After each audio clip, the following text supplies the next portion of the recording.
Ano ang dahilan kung bakit ang salitang Allah ay isang natatanging pangalan at hindi lamang isang titulo?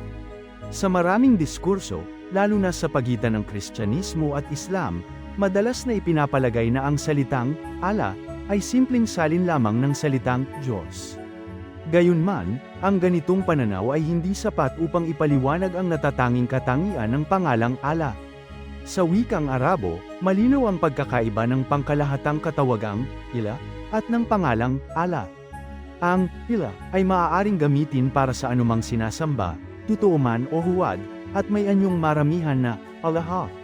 Nagtataglay din ang salitang ito para anyong pambabae. Samantala, ang salitang Allah ay walang anyong maramihan at walang pangkasarian. Ang kawalan ng mga anyong ito ay malinaw na palatandaan na ang salitang Allah ay hindi karaniwang titulo kundi isang pangalang pantangi na tumutukoy lamang sa nag-iisang Diyos.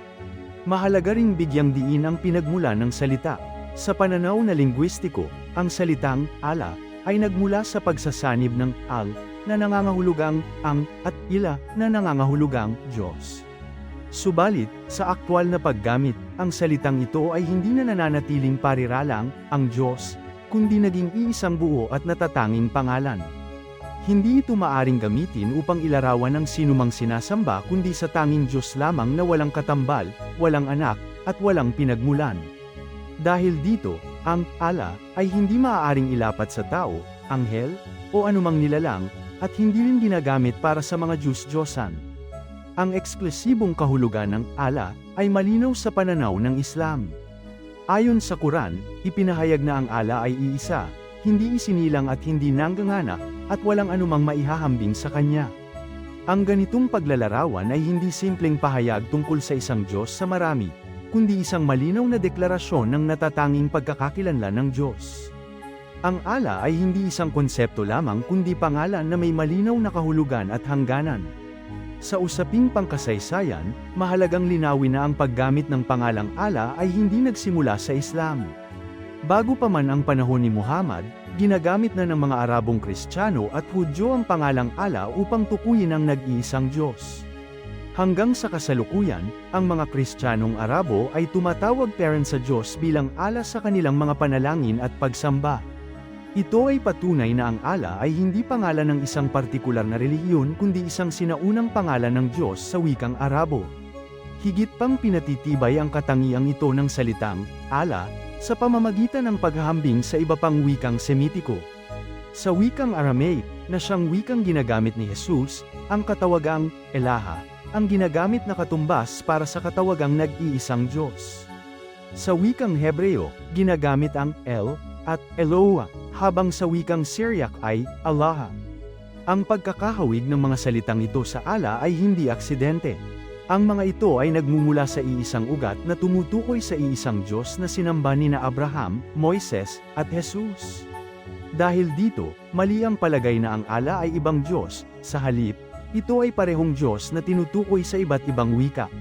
Sa paniniwala ng Katolisismo, kinikilala na iisa ang Diyos na sinamba nina Abraham at ng mga propeta.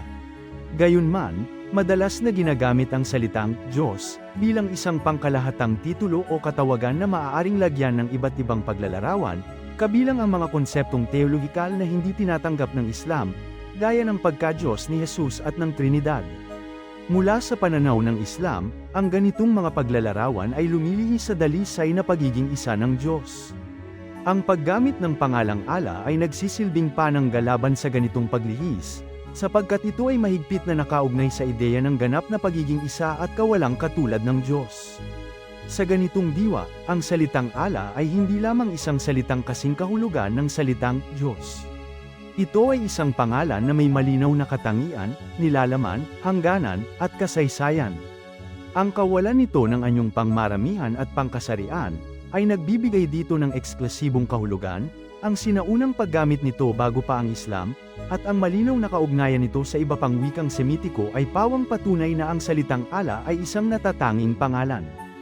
Ito ay pangalan ng Diyos na nag-iisa na kinilala ng mga propeta at ng mga pamayanang manatistiko sa iba't ibang panahon. Sa kabuuan, ang pag-unawa sa salitang Allah bilang natatanging pangalan ay mahalagang hakbang upang maiwasan ang maling pagtingin at hindi pagkakaunawaan sa pagitan ng mga pananampalataya. Hinihikayat ang manunood at tagapakinig na pakinggan at pagnilayan ang presentasyong ito bilang bahagi ng mas malawak na paghahanap ng katotohanan. Sa ganitong paghahanap, ang wika at kasaysayan ay nagiging kasangkapan upang makita na ang Allah ay hindi banyagang konsepto, kundi nangangahulugan ng pagiging iisa ng Diyos na kinilala at sinamba ng mga propeta at ng mga taong naghahangad ng tunay na pananampalataya.